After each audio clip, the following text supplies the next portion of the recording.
বুবলির সাথে সাকিব ভাইয়ের যে ছবি দর্শক দেখছে সবাই মিলে জিনিসটা কি প্রেজেন্ট করেছে যে তারা হাজবেন্ড ওয়াইফ, যাতে সবাই মিলে ওখানকার সিটিজেনশিপ হতে পারে। অপু বিশ্বাসের পায়ের ধুলার যোগ্য বুবলি না? বুবলির উচিত অপু বিশ্বাসের পা ধরে ক্ষমা চাওয়া। অপু দিদির চোখে যতদিন পানি থাকবে ওই মেয়ে কখনো সুখী হবে না। সাকিব খান বুবলিকে জড়িয়ে ধরে আমেরিকায় ঘুরে বেড়াচ্ছে।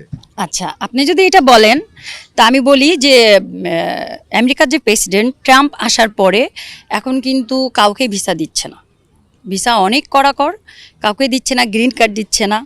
তো আমার যেটা মনে হয় বুবলির সাথে সাকিব ভাইয়ের যে ছবি দর্শক দেখছে সবাই মিলে, ওরা কিন্তু ফেসবুক খুব ফলো করে এবং ওরা দেখে যে তারা আসলে অ্যাকচুয়ালি হাজব্যান্ড ওয়াইফ কিনা। আমার মনে হয় ওইরকম একটা ছবি উঠায়া সবার সামনে জিনিসটা কি প্রেজেন্ট করেছে যে তারা হাজব্যান্ড ওয়াইফ, যাতে সবাই মিলে ওখানকার সিটিজেনশিপ হতে পারে। জাস্ট এটাই, আর কিছু না আমার ধারণা, এবং 100% এটাই।